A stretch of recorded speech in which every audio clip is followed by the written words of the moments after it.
বুকনুক বাংলায় সবাইকে আমন্ত্রণ। আজকে আমি পড়ছি সমরেশ মজুমদার রচিত তার বিখ্যাত উপন্যাস কালবেলা।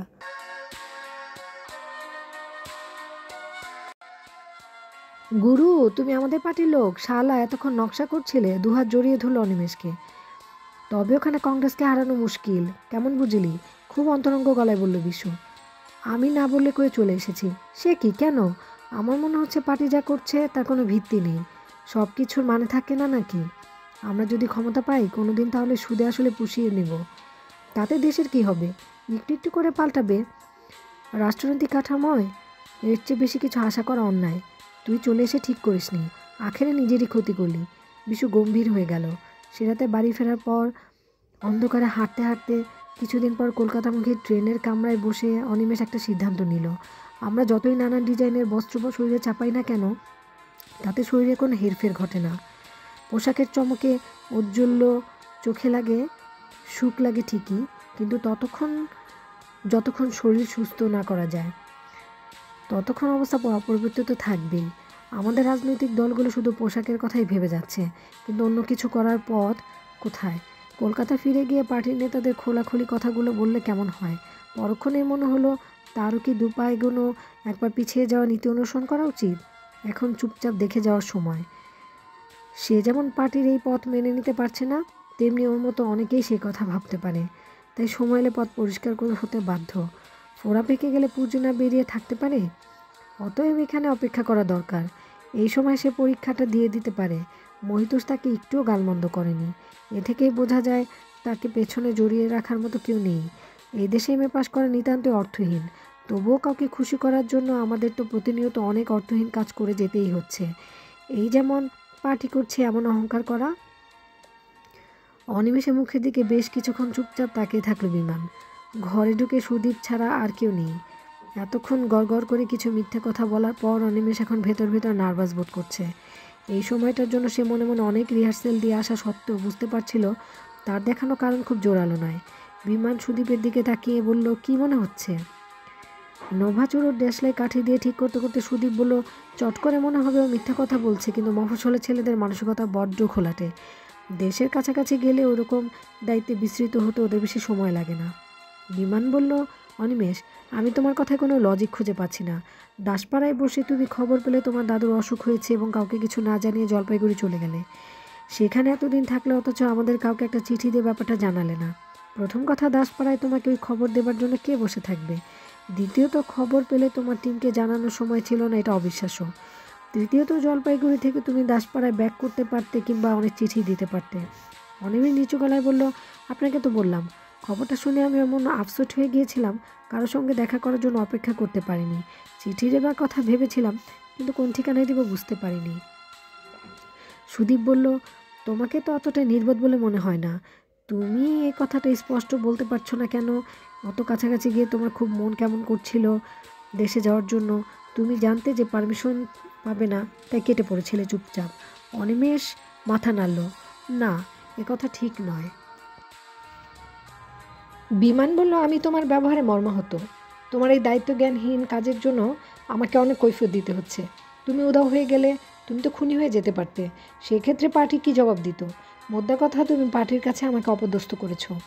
হঠাৎ সুদীপ জিজ্ঞেস করলো, তোমার দাদুর খবরটা যদি আমরা যাচাই করি? স্বচ্ছন্দে। অনিমেষ নড়ে চড়ে বসলো। শহরে অনেকেই জানে এখন। কি হয়েছিল? লেপ্রোসি। অনিমেষ দেখলো দুজনে একসঙ্গে ভূত দেখার মতো চমকে উঠল। দুজনের মুখের অবস্থা দেখে হাসি চাপল সে। আমরা যতই মুখে প্রগতির কথা বলি না কেন, এইসব অকারণ আতঙ্ক কাটিয়ে উঠতে পারিনি। কিন্তু ব্যাপারটাকে সে কাজে লাগালো। এই খবর পাওয়ার পর আমার মাথা ঠান্ডা থাকতে পারে? আমার ছেলেবেলায় দাদুর ভূমিকা ছিল সবচেয়ে বেশি। গলার স্বর বদলে গেল বিমানের। দুঃখিত, কথাটা যদি ইউনিয়নের ঠিকানায় জানিয়ে দিতে, তাহলেই ভুল বোঝাবুঝি হতো না। যা হোক, উনি কেমন আছেন? চিকিৎসা চলছে। বুঝতেই পারছেন, ব্যাপারটা আমাদের কাছে খুব শকিং। নিশ্চয়ই নিশ্চয়ই, আমি চেষ্টা করব যাতে পার্টি তোমার সম্পর্কে কোনো ভুল সিদ্ধান্ত না নেয়। কিন্তু এটাই শেষ সুযোগ। আমাদের মনে রাখা উচিত, পৃথিবীর যে কোনো ব্যক্তিগত সমস্যার চাইতে দলের কাজ অনেক বেশি গুরুত্বপূর্ণ। বিমান খুব দৃঢ়তার সঙ্গে উচ্চারণ করল। মাথা নাড়ল অনিমেষ। আমার মনে থাকবে। ব্যাপারটা এত তাড়াতাড়ি চুকে যাবে বুঝতে পারিনি অনিমেষ। সে নিশ্চিন্ত ছিল ছাত্র ফেডারেশন তাকে বাতিল করে দেবে। সেটা হলে তার আপাতত কিছুই করার থাকছে না। দেশের জন্য কেউ যদি কিছু করতে চায় তাহলে তাকে একটা রাজনৈতিক দলের সঙ্গে অন্তর্ভুক্ত হতেই হবে। পশ্চিমবাংলায় কংগ্রেসের বিকল্প দল এখন একটাই, যদিও খোলা জলের মতো একই জায়গায় পাক খাচ্ছে, তবুও যা কিছু নাড়াচাড়া এই দলেই। বামপন্থী কমিউনিস্ট দলের কার্যক্রম, মতবাদ, নেতৃত্ব সম্পর্কে কোনোরকম আশা করার কিছু না থাকলেও খুব সামান্য কাজ এ দলে থাকলেই করা যাবে। সেই দু পা এগোন আবার এক পা পিছিয়ে যাওয়া ব্যাপার আর কি। কলকাতায় ফিরে এসে তার মনে হয়েছিল কেউ তাকে মাথার দিব্যি দেয়নি যে রাজনীতি করতে হবে। তার সহপাঠীরা কলকাতায় লক্ষ লক্ষ মানুষেরা এসব না করে দিব্যি বেঁচে পড়তে আছে। এমএ পাশ করে যে কোনো একটা চাকরি জুটিয়ে নিয়ে হাজারটা সমস্যার মধ্যে ওই রকম কাটিয়ে দেওয়া যায়। আজকের ভারতবর্ষে কিছু দেশের কথা রাজনীতি করেন। ব্রিটিশ আমলে যারা দেশের কথা ভাবতেন তাদের স্বদেশী বলা হতো, এখন বলা হয় না কেন? দেশের বিকল্প যদি প্রক্রিয়াশীল করা হয় তাহলে তার বিরুদ্ধে লড়াই করা স্বদেশী করা হতে পারে। মুশকিল হলো স্বদেশিতাকে এখন সংকীর্ণ মনোভাবের প্রকাশ বলা হয়, অথচ বৃহত্তর ব্যাপারটার কোনো মাথা মুন্ডু নেই। একথা জানলেও কেউ মানতে চাইবে না। কেন তার মনে হয় আমাদের দেশের মানুষগুলো স্বাধীন নয়? কেন মনে হয় লক্ষ্যটা সংস্কার এবং অর্থনৈতিক দুর্দশা তাদের উপর চাপিয়ে দেওয়া হচ্ছে, যা থেকে লাভবান হয় একটিমাত্র শ্রেণী? যদি এই দেশের মানুষ অর্থনৈতিক কাঠামোটা আরেকটু ভালো করা যেত, চেহারাটাই পাল্টে যেত। এটা ঠিক, আমাদের বর্তমান ব্যবস্থায় কোনো দলেরই সেই কাজ করা সম্ভব নয়। সুদীপরা বলবে সীমাবদ্ধ সুযোগের মধ্যে যেতটুকু কাজ করা যায় তাই করা উচিত। অনিমেষের মনে হয় এক ধরনের ফাঁকিবাজি। বিরোধী দল হিসেবে কংগ্রেসের সমালোচনা বা বিক্ষোভ দেখানোর মধ্যে কোনোরকম বাহাদুরি আছে। গঠনমূলক কার্যক্রম যাতে দেশের সমস্ত মানুষ সামাজিক অর্থনৈতিক বৈষম্য ভেঙে বেরিয়ে আসতে পারবে তা সম্পূর্ণ আলাদা। কমিউনিজমের থিওরি বিভিন্ন দেশে বিভিন্নভাবে প্রয়োগ করা হয়েছে, কারণ প্রতিটি দেশের মাটি এবং মানুষের মনের চেহারা এক নয়। কিন্তু এসব চিন্তা তার মাথায় আসে কেন? অনেক ভেবেছে অনিমেষ, কিন্তু নিজেকে নিষ্ক্রিয় করে রাখার সপক্ষে কোনো যুক্তি খুঁজে পায়নি। চারপাশে এত রকম অসাধুতা যে নিজের মনের কাছেই দোষী হয়ে থাকতে হয়। এবার জলপাইগুড়ি থেকে ফেরার সময় চোখের সামনে টিকিট চেকারকে ঘুষ দেবার জন্য যাত্রীদের হুড়োহুড়ি করতে দেখলো। যারা নিচ্ছে কেউ তথাকথিত প্রক্রিয়াশীল শ্রেণীতে পড়ে না। এসব দেশকে তার মধ্যে কেন ছটফটানি শুরু হবে?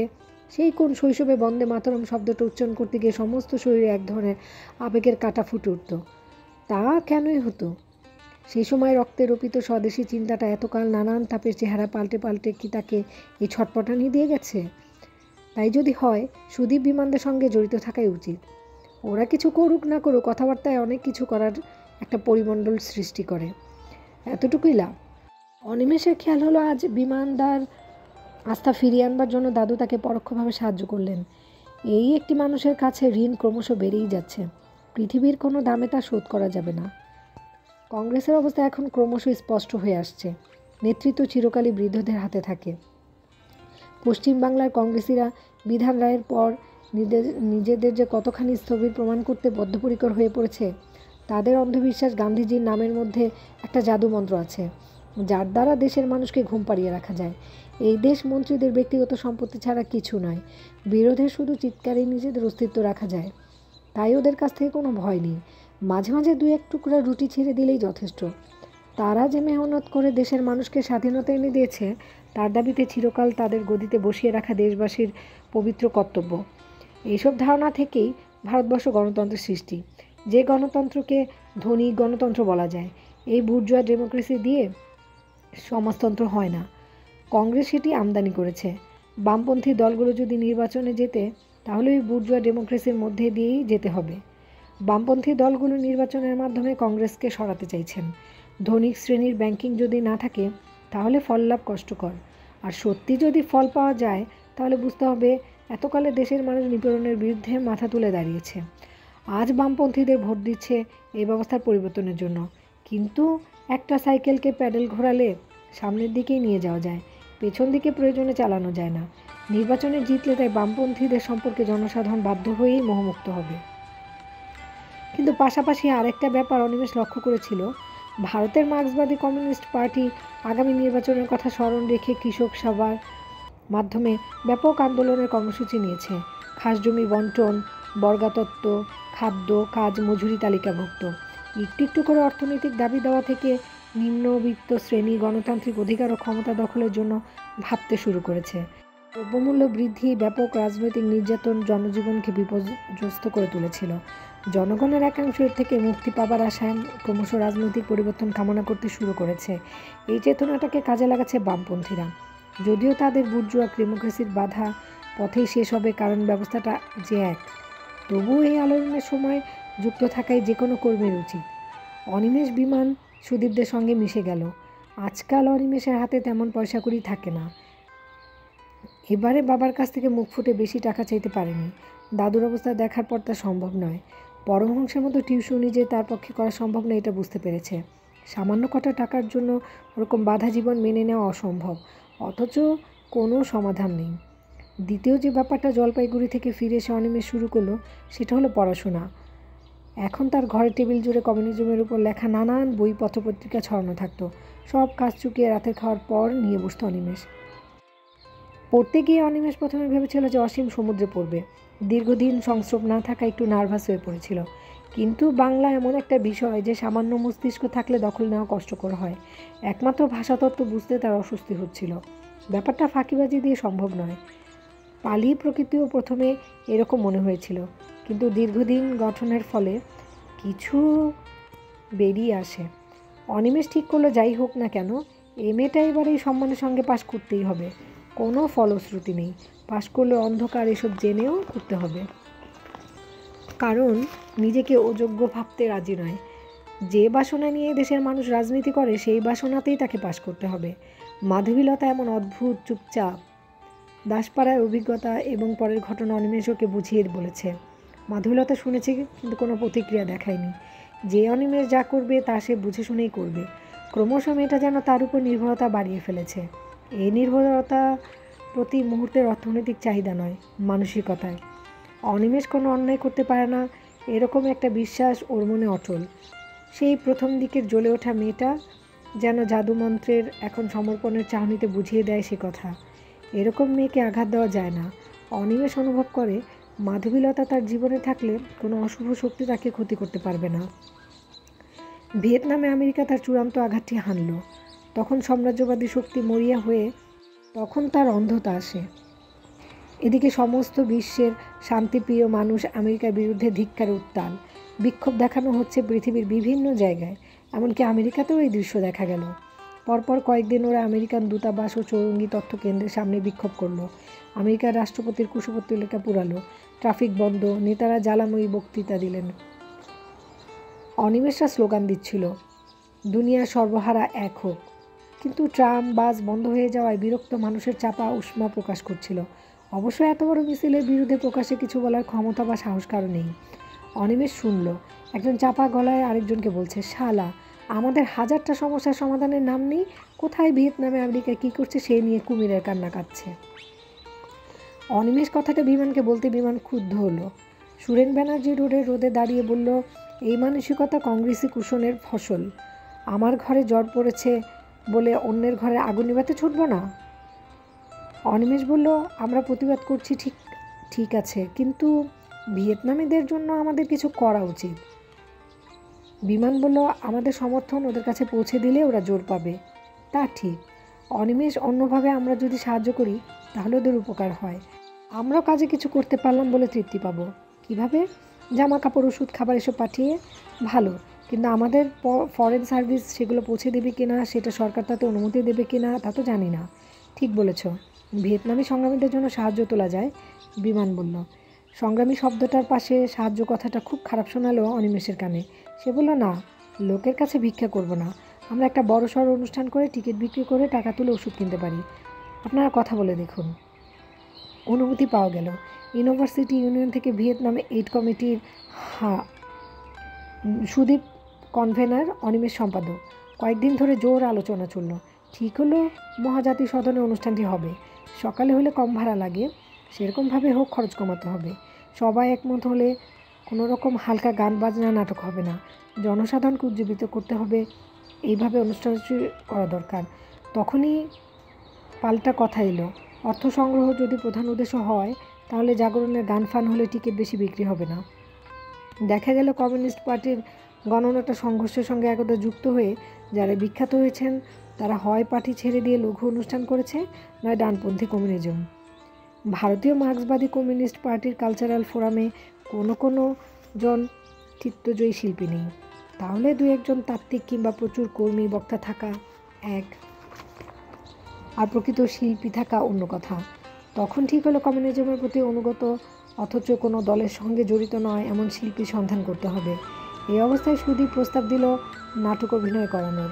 কলকাতার প্রখ্যাত জনবাণী সম্পর্কে সাধারণ মানুষের কৌতূহল ও শ্রদ্ধা প্রচুর, কারণ এই দলে বিখ্যাত পরিচালক অভিনেতা এখন বাংলাদেশের নাট্যজগতের অন্যতম স্তম্ভ। চলচ্চিত্র অভিনেতা হিসাবে সফল হলেও নাট্যকর্মী নিজেকে নিয়োজিত রেখেছে তিনি। তার দল অত্যন্ত সুশৃঙ্খল। ভারতের মার্ক্সবাদী কমিউনিস্ট পার্টির সদস্য নন তিনি, কিন্তু জনবাণী দল হিসাবে সর্বহারার বক্সে নাটক করে। প্রতিটি নাটকই প্রচণ্ড জনসমর্থন পেয়েছে এবং পরিবেশনা প্রযোজনা প্রচণ্ড সমর্থন করে জনমানব গঠন করেছে। মাঝে মাঝে পার্টির হয়ে পথনাটকও করেছেন তিনি, এবং সবচেয়ে বড় কথা ওর সাম্প্রতিক নাটক ভিয়েতনাম লাল সেলাম দারুণ জনপ্রিয় হয়েছে। প্রস্তাবটি সর্বসম্মতভাবে গৃহীত হলো। অনিমেষ আরও দুজন ছাত্রের সঙ্গে সুবিমলবাবুর ফ্যান প্রত্যেকেই, কিন্তু ব্যাপারটা অনেকের চোখে ঠেকবে বলে সে এলো না। সুবিমলবাবুর বাড়িতে ঢুকে অনিমেষ হকচকিয়ে গেল। সুন্দর সাজানো গোছানো এবং চারপাশে বৈভব ছড়ানো। একজন সংগ্রামী কমিউনিস্টের মানসিকতা এমন আরামের এদেশে থাকে? ঘরের দেয়ালে লেনিনের বিরাট ছবির পাশে রবীন্দ্রনাথের রাইচেল। চোস্ত পাজামা আর পাঞ্জাবি পরে হাতে চুরুট নিয়ে সুবিমলবাবু মোটা গলায় বললেন, আরে বসো বসো, আমরা ঠিক সময়ে এসেছো বলে খুশি হলাম। তুমি করে বললাম, কিছু মনে করো না তো? অনিমেষ প্রথমে দেখলো সুবিমলবাবু, কিন্তু তার সঙ্গীরা বেশ গদগদ হয়ে পড়েছে। তারা বলল, না না, আপনি তুমিই বলুন। ভেরি গুড, আমাদের দেশের তরুণ কমরেডদের দেখে খুশি হলাম। নাও টেল মি, তোমাদের প্রবলেম কি? মুখে চুরুট রেখে বললেন সুবিমলবাবু। অনিমেষ নিজেই সামনের চেয়ারে বসে, প্রবলেম নয়, ভিয়েতনামে আমরা কিছু ওষুধ পাঠাতে চাই। খুব ভালো কথা, কনস্ট্রাকটিভ কাজ। হ্যাঁ, এজন্য টাকা দরকার। আমরা বিশ্ববিদ্যালয় থেকে মহাজাতি সদনে একটি অনুষ্ঠান করে টাকাটা তুলব। আমরা চাই আপনি সাহায্য করুন। অনিমেষ হাসল। কিভাবে? ভিয়েতনাম লাল সেলাম অভিনয় করুন। আপনি পাশে দাঁড়ালে হাউসফুল হয়ে যাবে। কবে? 12 তারিখে সকালে হল পাওয়া যাবে। তোমাদের বাজেট কত? বাজেট? এ বাবদ আমাদের দলকে কত দেবে? আমরা ভাবিনি কিছু। খরচ যতটা কমানো যায় ততটা আমাদের সাহায্য পাঠাতে পারবো। বুঝলাম। বোধ হয় ওই দিন আমি খালি আছি। ওয়েল, আমার দলবল শোয়ের জন্য অনেক বেশি নেয়। যেভাবে খরচ বাড়ছে সামলানো মুশকিল। তবুও তোমরা 3 দিও। 3,000? হা হয়ে গেল অনিমেষ। No bargain. অনিমেষ পাথর হয়ে গেল। এই মানুষটি সর্বহারাদের বন্ধু, কমিউনিস্ট পার্টির হয়ে পথসভা করেন, ভিয়েতনামীদের সমর্থক। সে খুব নিচু গলায় বলল, এত টাকা দিলে আমরা তো কিছুই ওখানে পাঠাতে পারবো না। I can't help. একবার যদি সবাই জেনে যায় যে আমি ইনকাম ছাড়াই শো করছি, তাহলে আমার বাড়ির সামনে 1 মাইল লাইন পড়ে যাবে শোয়ের। সবাই বলবে এই টাকায় করুন, ওই টাকায় করুন। কাকে ঠেকাবো তখন? তুমি হয়তো ভাবলে আমার মুখে একই কথা, রাইট, কিন্তু আমার রাজনৈতিক চিন্তা আর প্রফেশনাল এটিকেট এক নয়। হতে পারে না? সরকারি কর্মী যেমন সরকারের বিদেশি স্লোগান দিলেও সরকারের কাজ করে মাইনে নেয় পেটের জন্য, আমিও দুটোকে এক করতে পারি না। অনিমেষ কী বলবে ভেবে পাচ্ছিল না। মনে মনে ভীষণ একা হয়ে পড়েছিল। কোনো চিন্তা মাথায় আসছিল না। এই কী ধরনের কমিউনিজম মনস্কতা? সুবিমলবাবু হঠাৎ হাসলেন। ঠিক আছে, তোমরা 1000 দিতে পারো। অনলি 1000। সঙ্গে সঙ্গে নড়ে উঠল অনিমেষ। নিশ্চয়ই। টিকিট বিক্রি করো। 12 তারিখ বললে না? 11 তারিখ বিকেলে টাকাটা পৌঁছে দিও। I will be there. বাইরে বেরিয়ে এসে সঙ্গীরা প্রশংসায় পঞ্চমুখ হলো। অনিমেষের খারাপ লাগছিল নিজের কথা ভেবে।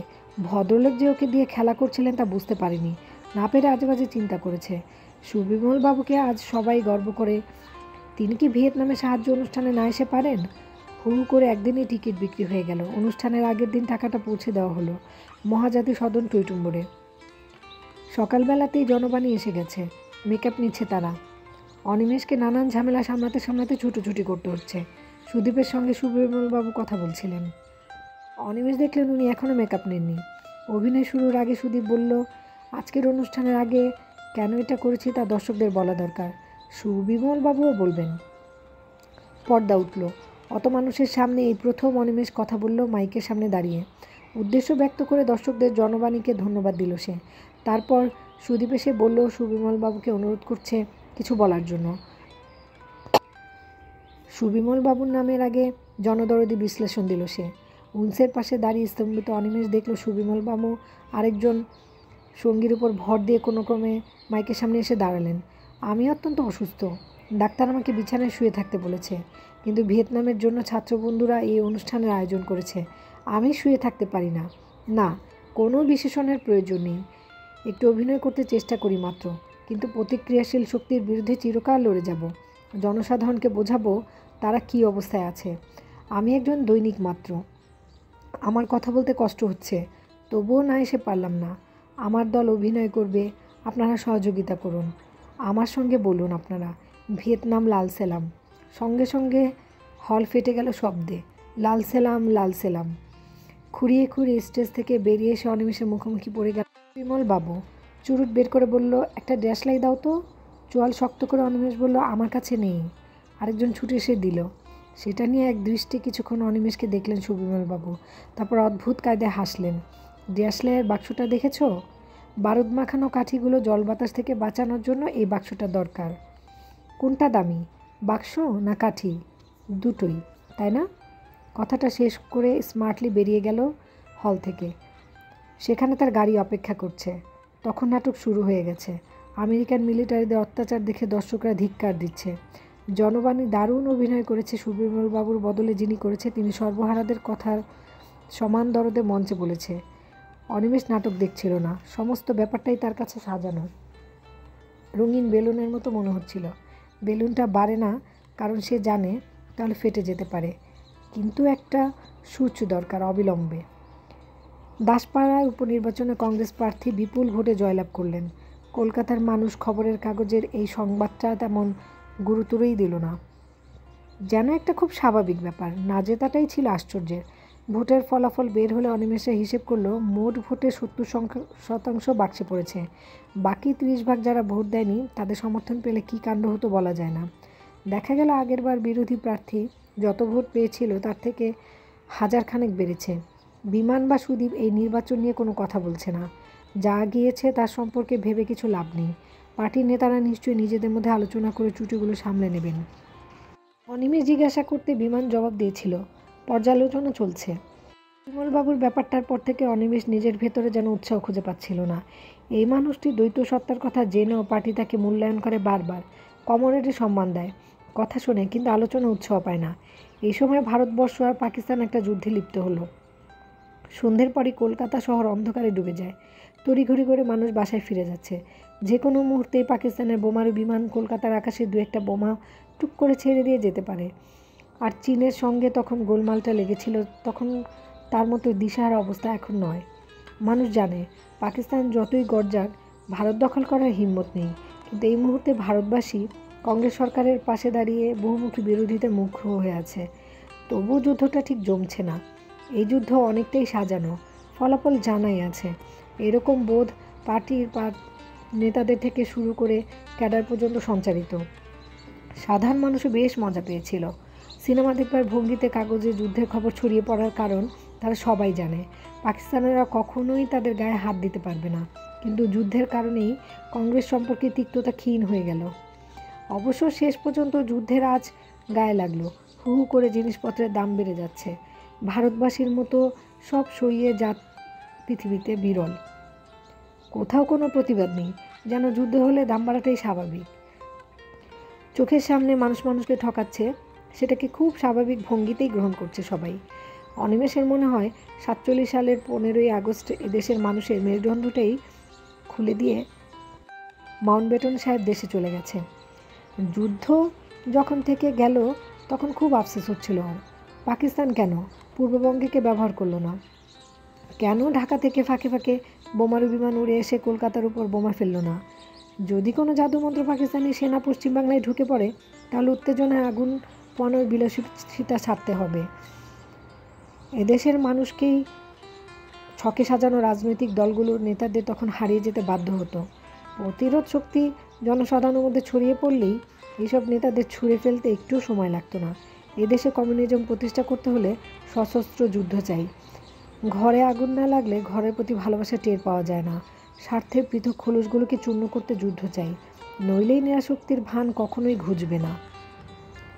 অনিমেষ এখন বিশ্বাস করে পশ্চিমবঙ্গের মানুষের মানসিকতা পরিবর্তন করার ক্ষমতা কমিউনিস্ট পার্টির নেই।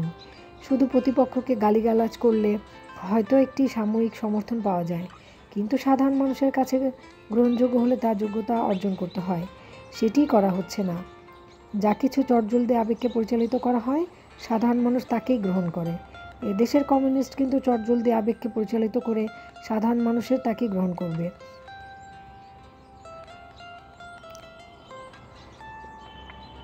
এদেশের কমিউনিস্ট পার্টির তাবড় নেতাদের চালচলন কথাবার্তার সঙ্গে বেশিরভাগ ব্যক্তিগত জীবনের কোনো মিল নেই। তাদের দেখে কোনো রকম অনুপ্রেরণা যদি সাধারণ মানুষ না পায়, তাহলে তাদের আদর্শের শ্রদ্ধাশীল হবে কি করে? সবচেয়ে বিস্ময়ের কথা, কমিউনিস্ট পার্টির মতো সুশৃঙ্খল সংস্থা কংগ্রেস নয়। কমিউনিস্ট ক্যাডাররা নিঃস্বার্থ হয়ে নেতাদের হুকুম মেনে নেয়। এরকম শক্তিশালী একনিষ্ঠ কর্মী পেয়ে নেতারা কী করতে চান বোঝা যাচ্ছে না। দলের নিচের তলার কর্মীরা কাজ করে ভাবাবেগে, নেতাদের পদক্ষেপ হিসাবে করে। তারা আবেগ জানে বক্তৃতার সময়, ব্যক্তিগত স্বার্থ হারাতে কেউ বিন্দুমাত্র রাজি নয়। মোটামুটি এই যখন দেশের রাজনৈতিক চেহারা, তখন ঘোলা জলে পাক খেয়ে কী লাভ? অদ্ভুত হতাশাজনিত ক্লান্তি ক্রমশ অনিমেষকে আচ্ছন্ন করে ফেলছিল। এই সময় ছাত্র ইউনিয়নগুলো দ্রব্যমূল্য বৃদ্ধির প্রতিবাদে দেশব্যাপী আন্দোলন সিদ্ধান্ত নিল। আন্দোলন রাজনৈতিক দলগুলোর সঙ্গে হাত মিলিয়ে চলবে।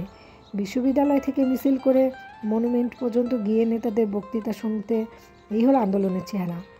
অনিমেষ দুদিন কংগ্রেস সরকার নিপাত যাও, খাদ্য চাই, বস্ত্র চাই, বাঁচার মতো বাঁচতে চাই, দুনিয়ার ভুয়া মানুষ এক হও স্লোগান দিতে গিয়ে মিছিলের সঙ্গে মাধবীলতাও ছিল সঙ্গে। মিছিল মনুমেন্টের নিচে পৌঁছলে জায়গাটা একসময় সমুদ্রের চেহারা নিল।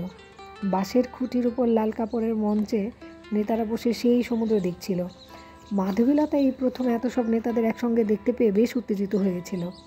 এরা বিধানসভায় প্রায় শোরগোল তোলে, কিন্তু এই গান্ধীজি মার্কা আন্দোলনে কী ফল ফলবে অনিমেষ বুঝতে পারছিল না। দেশের মানুষ বিক্ষুব্ধ এই কথাটুকু বোঝানোর জন্যই যদি এত আয়োজন, তাহলে সেটা কি কংগ্রেসের নেতাদের আজ অজানা আছে? তারা যদি এই তথ্যটিকে উপেক্ষা করতে পারে, তাহলে এই মিছিলের বিক্ষোভে কি এসে যায় তাদের? জনসাধারণের প্রাণশক্তির হাস্যকর অপব্যবহার ছাড়া ব্যাপারটা অন্য কিছু মনে হচ্ছে না অনিমেষের কাছে। পরপর দুজন নেতা একই ভাষা একই ভঙ্গিতে বক্তৃতা দিলেন। দেশে আজ বিপন্ন, কংগ্রেসি সরকারের শোষণে মানুষ দিশেহারা, এই সরকারকে ছুঁড়ে ফেলে দিতে হবে ইত্যাদি ইত্যাদি। কথাগুলো বলার সময় গলা কাঁপিয়ে অনেকটা যাত্রার ঢঙে হাত নেড়ে একটা নাটকীয় পরিস্থিতি তৈরি করে ফেলেছেন ওরা দুজনেই। কথা বলার সময় আবেগে মাঝে মাঝে কণ্ঠরুদ্ধ হয়ে যাচ্ছিল। ওদের মনুমেন্টের তলায় ছড়িয়ে পড়ল। বক্তৃতায় ক্লান্ত নেতাদের ভঙ্গি দেখে মনে হচ্ছিল তারা এই মাত্র ঘরে ঘরে অন্ন বিলিয়ে ফিরলেন। সব শেষে যিনি উঠলেন তার জন্য জনতা উদ্গ্রীব হয়ে অপেক্ষা করছিল। এর আগেও দেখেছে সে, আজও দেখল। গানের অনুষ্ঠানে ছোট বড় শিল্পীরা একে একে গেয়ে যান, কোনো চাঞ্চল্য দেখা যায় না শ্রোতাদের মধ্যে। কিন্তু শেষ নামটি যেই ঘোষিত হয়, তখন বিখ্যাত শিল্পী তখন মঞ্চে এসে দাঁড়ান, হাততালি পড়ে, যেন এতক্ষণ অনুষ্ঠানে সার্থক হলো। এখন যিনি বলতে এলেন তারও সেই ইমেজ। উনি যখন বলে তখন যুক্তি দিয়ে বলবেন, এটাই সবার ধারণা। এর আগের মিটিংয়ে উনি প্রথম বলেছিলেন, বাকি বক্তারা অসন্তুষ্ট হয়েছিল, কারণ তাদের কথা শোনার জন্য কেউ অপেক্ষা করেনি। জনতাকে নড়ে চড়ে বসতে দেখে অনিমেষ মাধবীলতাকে বলল, চিনতে পারছো উনি?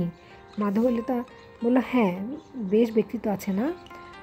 অনিমেষ বলে, অন্তত যাত্রা করবে না এটা বলা যায়। মাধবীলতা বলল, তুমিও এমন ব্যাখ্যার কথা বলছো কেন? তোমাদের পার্টির নেতা না? অনিমেষ তর্ক বাড়ালো না, শুধু মাধবীলতার দিকে একবার তাকিয়ে বক্তৃতায় মন দিল। খুব শান্ত ভঙ্গি, প্রতিটি শব্দ আলাদা উচ্চারণ করেন, আবেগের বাড়াবাড়ি নেই। কেউ বলছে তা কেন বলছে ওর জানা আছে। স্বভাবতই কংগ্রেসি সরকারে আক্রমণ করে উনি কথা বলেছিলেন, কিন্তু এই সময় অনিমেষের মনে হলো উনি খুব ভালো কথাশিল্পী। সুন্দর সাজানো কথা বিশ্বাসযোগ্য করে বলেন, কিন্তু ধরাছোঁয়ার মধ্যে যান না। তার কথায় এমন জাঁকজমক আছে যে লোক সেইটে বুঝতেই পারছে না। আন্দোলনের পরবর্তী পর্যায়ে কারাবরণ, তারপরে বাংলা বন্ধ। ধর্মতলা থেকে ফেরার সময় অনিমেষ সিদ্ধান্ত নিল এই রাজনীতি থেকে কিছুদিন সরে থাকবে। 10,000 লোককে পুলিশ এসপ্ল্যানেড ইস্ট থেকে ধরে বাসে খিদিরপুর নামিয়ে দিলে কী ধরনের রাজনৈতিক লাভ হয় ওটা ওর মাথায় ঢুকে না। এই কি কারাবরণ, অথবা সারা দেশ একদিনের জন্য অচল করে মোক্ষ লাভ? এতে কি মনে হবে দেশের মানুষ তাদের পাশে আছে? এখন যখন মানুষ মনে করে কমিউনিস্টদের ভোট দিলে তারা দেশটাকে রাশিয়া কিংবা চীনের হাতে তুলে দেবে, পার্টির মধ্যে ইতিমধ্যেই বিরোধ শুরু হয়েছে। বেশ কিছু সক্রিয় কর্মী নেতৃত্বের প্রতি অনাস্থা জানিয়েছে, বিরাগের পাত্র হয়েছে। পার্টির মধ্যে একটা অনিশ্চয়তা চলছে। এসব সংবাদ বিভিন্ন ফাঁকফোকর দিয়ে বেরিয়ে আসছিল। অনিমেষ হাঁটতে হাঁটতে ভাবছিল, MA পরীক্ষাটা দিয়ে দেওয়া, মন থেকে কিছু পড়াশোনা করা দরকার। মৌলালির মোড়ে হেঁটে এসে মাধবীলতা বলল, ভীষণ টায়ার্ড লাগছে, কোথাও বসি চলো। অনিমেষ দেখলো মেয়েটার মুখ কালো হয়ে গেছে, চোখের তলায় বেশ কালি। হঠাৎ মনে হলো মাধবীলতার এই চেহারা সে কোনোদিন দেখেনি। মুখের মধ্যে খসখস একটা ভাব এসে গেছে, চাহনিতে ক্লান্তি বোঝা যায়। অনিমেষ জিজ্ঞেস করলো, কী হয়েছে তোমার? মাধবীলতা ভ্রু কুঁচকে সেই চাহনিটা ব্যবহার করলো। আমার কী হবে? অনিমেষ বুঝতে পারলো মাধবীলতা যদি নিজেই থেকে কিছু না বলে তাহলে শত চেষ্টা করলেও ওর কাছ থেকে ব্যাপারটা জানা যাবে না। মাধবীলতা হাসলো। কী থেকে কী বলা? বললাম চলো কোথাও বসি, তা না তোমার কি হয়েছে? বসতে চাইলে কিছু একটা হয় বুঝি? অনিমেষ একটা ছোট্ট খাটো চায়ের দোকানে দেখতে পেয়ে বলল, চলো ওখানে বসি, তবে শুধু চা খেতে হবে। মাধবীলতা বলল, সেটা আমি বুঝবো। দোকানটা নিচু ধরনের, অবস্থাটা ভালো নয়, চেহারা দেখে বোঝা যায়। ছড়িয়ে ছিটিয়ে যারা আড্ডা মারছিল তারা বেশ উৎসুক চোখে তাকিয়েছিল ওদের দিকে। অনিমেষ সেটা দেখেও গা করলো না। একটা ছোড়া মাধবীলতা থেকে এনে দুটো টোস্ট আর চা দিতে বলল। তারপর অনিমেষের দিকে ঘুরে বলল, তুমি কিন্তু আজকাল সব কথা আমার কাছে বলো না। কি কথা? বিমানদার সঙ্গে তোমার কথা মিলছে না না? কি করে বুঝলে? অনিমেষ অবাক হলো। এসব কথা তো কখনো মাধবীলতার সঙ্গে আলোচনা করেনি। আমি কি ঠিক বলেছি? মোটামুটি। যাক, তাহলে তোমাকে বুঝতে আমার ভুল হয় না। অনিমেষ মাধবীলতার চোখে চোখ রাখতেই সে মুখ নামিয়ে নিল। কথাটার এমন সুখ চড়ানো যে অনিমেষকে স্পর্শ করল। কিছুক্ষণ চুপ থেকে বলল, আসলে আমি এই দলের কাজকর্ম মানতে পারছি না। এরা যেভাবে চলছে কোনো দিনই কমিউনিজম আসবে না। বুঝে বুঝে অন্ধ হয়ে থাকতে পারি না। মাধবীলতা বলল, তুমি কি অন্য কোনো দলে যাবে? অনিমেষ বলল, অন্য দল? ধুত, সেগুলো তো আরও খারাপ। না, কোনো দল ফল নয়, ভাবছি এখন মন দিয়ে পড়ব। মাধবীলতা বলল, আমি তোমার রাজনৈতিক ব্যাপারে কোনো কথা বলতে চাই না, তবে একটা অনুরোধ করব, হুট করে কিছু করে ফেলো না। তুমি যদি বিমানদার সঙ্গে সম্পর্ক না রাখতে চাও তবে ঝগড়া করে নয়, চুপচাপ কোনো সংঘর্ষ ছাড়াই সরে দাঁড়াও। একদিনে করলে সেটা ধরা পড়ে যাবে, তাই কয়েকদিন সময় নাও। তোমার চেয়ে নিশ্চয়ই ভালো হবে না। মাধবীলতাকে নিয়ে টোস্টের ওপর গোলমরিচ ছড়ানো। আমার বোধ হয় পরীক্ষা দেওয়াটাই হবে না। চমকে উঠল অনিমেষ। সে কি, কেন? মুখ না তুলে মাধবীলতা বলল, ওসব ছেড়ে দাও, বাড়িতে চিঠি দিয়েছে। চোয়াল শক্ত হলো অনিমেষের। কিছুক্ষণ ধরেই বুঝতে পারছিল মাধবীলতার কিছু হয়েছে যার জন্য ওকে চিন্তা করতে হচ্ছে খুব। তার ছাপ পড়েছে চোখে মুখে। এতদিন ব্যাপারটা লক্ষ্য করেনি বলে সে নিজের উপরেই বিরক্ত হলো। খুব গম্ভীর গলায় বলল, তুমি যদি কিছু না বলতে চাও তাহলে আমার পক্ষে এসব খাওয়া অসম্ভব। হেসে ফেলল মাধবীলতা। ও মা, কি ছেলে মানুষ! এখন কি আর রাগ করে খাবার নষ্ট করার বয়স আছে? খোকা কোথাকার! ইয়ার কি মেরো না। তুমি যদি না চাও তাহলে অবশ্যই তোমার ব্যাপারে আমি কথা বলবো না, কিন্তু সেটাই জানা দরকার। অনিমেষ বলল। মাধবীলতা বলল, অমনি রাগ হয়ে গেলে? অনিমেষ বলল, আমাকে কি এতই অপদার্থ মনে হয় যে রাগ করবার যোগ্যতাও নেই? টেবিলের উপর 2 কনুই, হাতের উপর চিবুক। মাধবীলতা অনিমেষের দিকে তাকিয়ে থাকতে থাকতে নিজেকে সামলাতে পারল না। বুকের মেঘ কখন যে টুক করে জল হয়ে চোখের গোড়ায় চলে আসলো বোঝা যায়নি। অনিমেষ হতভম্ব হয়ে গিয়েছিল। তারপর চাপা গলায় বলল, এটা চায়ের দোকান।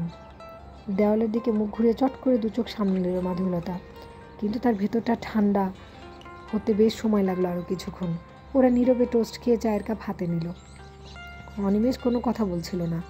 মাঝে মাঝে তার মাধবীলতাকে এত গভীর বলে মনে হয় হাজার চেষ্টা করেও ডুব দিয়ে তোল দেখতে পাওয়া যায় না। চটুল হালকা টাইপের মেয়েটা সহজেই উপেক্ষা করা যায়, কিন্তু মাধবীলতাকে নয়। চা খেয়ে দাম দিল মাধবীলতা। তারপর রাস্তায় নেমে শিয়ালদা স্টেশনের দিকে হাঁটতে হাঁটতে বলল, বাবার জন্যই বোধ হয় আমার এবার পরীক্ষা দেওয়া হবে না। মানে? উনি মরিয়া হয়ে উঠেছে আমাকে বিয়ে দেওয়ার জন্য। আমি ওকে বলেছি এসব চিন্তা ছাড়তে। আমার মুখে এরকম কথা উনি আশা করেনি। বলে অগ্নিকাণ্ড আরম্ভ হয়েছে, যা ইচ্ছা তাই বলছে। আমাকে এখান থেকে বাইরে পাঠিয়ে পরিকল্পনা করেছে। যে পাত্রটি ওরা নির্বাচিত করেছেন সে বোধ হয় আমার কথা শুনে হাতছাড়া হয়ে গেছে, ফলে আরও দিশেহারা অবস্থা। আমি বলেছি পরীক্ষা অবধি অপেক্ষা করতে, কিন্তু ভাবগতিক দেখে মনে হচ্ছে তা করবে না। মাধবীলতার মাথা সোজা করে হাঁটছিল। যেন কথাগুলো নিজের অবস্থায় জরিপ করছে। অনিমেষের বুকের ভেতরটা হু হু করে উঠল। সে মাধবীলতার জন্য কিছু করার জন্য উদ্গ্রীব হয়ে উঠল। না, যে কোনোভাবেই এমএ পরীক্ষা দেবার ব্যবস্থা করতে হবে। কিন্তু কেন ওরা এমন করছে? ওরা আমার ভাবগতিক দেখে ভালো বুঝছে না তাই। হাসলো মাধবীলতা। বোধহয় বুঝতে পেরেছেন আমি মনের দিক থেকে একা নই। তাতে কি হয়েছে? কোনো পিতামাতাই মেয়েদের নির্বাচনের উপর আস্থা রাখতে পারে না। সব সময় ভাবে এই বুঝি বোকামি করলো। তুমি আমার কথা ওদের বলেছ? হ্যাঁ। কি বললেন ওরা? নাই বা শুনলে। শোনো, আমি গত রবিবার একটা স্কুলে ইন্টারভিউ দিয়েছি। আমার এক বন্ধুর দিদি ওই স্কুলে কাজ করে। যদি চাকরিটা হয়ে যায় তাহলে বেঁচে যাব। তুমি চাকরি করবে, পড়াশোনা করবে না? সে পরে দেখা যাবে। প্রাইভেটও পরীক্ষা দেওয়া যায়। হয়তো চাকরিটার জন্যই দিতে হবে, সেসব এখন ভাবছি না। এখন যেটা সমস্যা হলো সেটা একটা ভালো হোস্টেল। তোমার জানাশোনা হোস্টেল আছে? মাধবীলতা অনিমেষের দিকে তাকালো। অনিমেষ মাথা নাড়ল না। তবে হোস্টেলে খোঁজ নিতে পারি। কিন্তু তুমি বাড়ি থেকে বেরিয়ে আসবে? মাধবীলতা দাঁড়িয়ে পড়ল। দুপাশে বাড়ি ফেরা মানুষের ভিড়, হকারের চিৎকার। তার মধ্যে স্পষ্ট গলায় বলল, তুমি কি চাইছো না বাড়ি থেকে আমি বেরিয়ে আসি? তুমি কি যথেষ্ট ভেবেছ? আমার প্রশ্নের উত্তর দাওনি। অনিমেষ একটুও ভাবল না। বলল, ওরা তোমাকে জোর করে অন্য কোথাও পাঠিয়ে বিয়ে দিবে এটা আমি মানতে পারি না। কিন্তু এতদিনের পরিচিত পরিবেশ, আত্মীয় স্বজন ছেড়ে তুমি একা হোস্টেলে এসে উঠবে, এ ব্যাপারে তোমার কোনো দ্বিধা আছে কিনা সেটা জানতে চাইলাম। নিজের কাছে পরিষ্কার হলে পৃথিবীতে কে কী মনে করলো কোনো যায় আসে না। আমার সব কিছু পরিষ্কার, যদি তুমি পাশে থাকো। আমি কোনো অন্যায় করিনি। বাবা যদি মানতে না পারে তাহলে সেটা দুঃখের। আমি তো হোস্টেলে একা থাকছি না, তুমি তো আছো। তুমি কখনো আমায় ফেলে না গেলেই হয়। মাধবীলতা হাসলো। আত্মবিশ্বাস এবং লজ্জা একসঙ্গে চমকে উঠল যেন। অনিমেষ বলল, বড্ড আফসোস হচ্ছে। মাধবীলতা ঘাড় বেঁকাল। কেন? নিজেকে খুব অপদার্থ মনে হচ্ছে। তুমি যখন এত বড় ঝুঁকি নিচ্ছ তখন আমার হাতে একটুও জোর নেই। এখন বাবার পাঠানো টাকায় ভরসা থাকি। আমার হচ্ছে তোমাকে বিপদ থেকে বাঁচানো, কিন্তু দেখো, শুধু কথা ছাড়া আমি কিছুই করতে পারছি না। দেখি কি করতে পারি। শেষের কথাটা একটু চিন্তা জড়ানো গলায় বলল অনিমেষ। মাধবীলতা বলল, তুমি কি চাও? আমি এখানে দাঁড়িয়ে চিৎকার করে কাঁদি? মানে? আর একবার এসব কথা বললে এমন সিন করবো যে তুমি মজা বুঝবে। কিন্তু কোনো কিন্তু নয়। আমার কথা তোমার ভাবতে হবে না। তুমি এমএ পাস করে না ভাবা কথাটা শুরু করে দিয়ে হঠাৎ থেমে গেল। থামলে কেন? হাসলো অনিমেষ। এমএ পাস করে কেউ চাকরি পায় না। আমি পরীক্ষা দেব 2-3 জন মানুষের ইচ্ছা পূরণ করতে। কিন্তু চাকরি যদি করতে হয় বিএ পাশের ডিগ্রিটাই যথেষ্ট। তাছাড়া যদি বলি রাজনীতি করতে চাই, লোকে আমাকে আহাম্মক ভাববে, যে ওটা করার জিনিস নয়। এককালে যারা সিরিয়াসলি কমিউনিস্ট পার্টি করতো কয়েকজন জানি দুরবস্থায় দিন কাটাচ্ছে। তারা সারা জীবন চাকরি পায়নি। অবস্থা যদি না পাল্টায় তাহলে এদেশে যারা চাকরি করতে যায় তারা না খেয়ে মরবে। চোরাপথে টাকা বিত্তশালী হবে। দ্বিতীয়টা আমার দ্বারা হবে না। অতএব আমার সঙ্গে ভাগ্য হয়তো তুমি সারা জীবনের জন্য পাকাপাকি অশান্তি ডেকে আনলে। মাধবীলতা খুব মনোযোগ দিয়ে কথাগুলো শুনছিল। শেষে বলল, আমি এখন কোনো কথা বলবো না। যদি চাকরিটা পাই তাহলে জবাব দেব। আমি যা করব তা করেই দেখাতে চাই। আগে থেকে লম্বা চড়া কথা বলে কোনো লাভ নেই। শুধু তুমি আমার একটাই কাজ করে দাও। এ মাসের মধ্যে একটা ভদ্র হোস্টেল খুঁজে দাও। চাকরিটা যেহেতু দক্ষিণেশ্বর থেকে নর্থে, হোস্টেল হলে ভালো হয়। ওরা হাঁটতে হাঁটতে শিয়ালদা স্টেশনের ভিতরে ঢুকে পড়ল। আজ হঠাৎ মাধবীলতাকে ওর ভীষণ আপন মনে হচ্ছে। এই মেয়েটা শুধু অনিমেষের জন্যই তার সব নিরাপদ জীবন মায়া ত্যাগ করে বেরিয়ে আসতে চাচ্ছে। তার খুব অহংকার লাগছে। কিন্তু একথা ভাবলেই নিজেকে কেমন ভীষণ অসহায় মনে হয়। তার সামনে কত কী করার আছে, অথচ সে কিছুই করতে পারছে না। একজন প্রেমিক হিসাবে যেমন একজন রাজনৈতিক কর্মী হিসাবে তেমনি কোনো ফারাক নেই। দুটো হাত আছে কিন্তু তাতে একটাও আঙুল নেই। ক্রমশ একটা অপদার্থ ছাড়া নিজেকে কিছুই মনে হচ্ছিল না। ট্রেনে উঠে মাধবীলতা বলল, শোনো, একদম মাথা গরম করবে না। সব কিছু আমার উপর ছেড়ে দাও। সব কিছু মানে? আমি শুদ্ধ? আমার সব তো তুমি। ট্রেন চলে গেল। অনিমেষ স্টেশন থেকে বেরিয়ে আসছিল তখন তার পা ভারী, ভীষণ ক্লান্ত লাগছে। মাধবীলতা শেষ কথাটা অন্য সময় শুনলে সম্রাট মনে হতো। আনন্দে বুকের ভেতরটা অন্যরকম লাগতো। কিন্তু আজ অনিমেষের অন্যরকম লাগছে। কিন্তু এখন সে খুশি হতে পারছে না কেন? সেই যে দুপুর, শরীরে রোদ নেই, মরা আলো নেভানো, মাথায় মেঘের জলজ ছাতা, সময়টা যেন কাটতেই চায় না। ঠিক সেই রকম লাগছে। হোস্টেলে ফিরেই শুনল তাকে যেন কে ডাকতে এসেছিল। দারোয়ান নাম বলতে পারল না, বলল সাহেব উপরে গিয়েছেন। সাহেব? অনিমেষ এদিক ওদিক তাকালো, কে এসেছিল না জানলে খুব অস্বস্তি হচ্ছে। হঠাৎ মনে হলো মাধবীলতার বাড়ি থেকে কেউ আসেনি তো, ওর বাবা। বুকনুট চ্যানেলটির সাথে থেকেও সাবস্ক্রাইব করো। নেক্সট পর্ব শোনার আমন্ত্রণ রইল।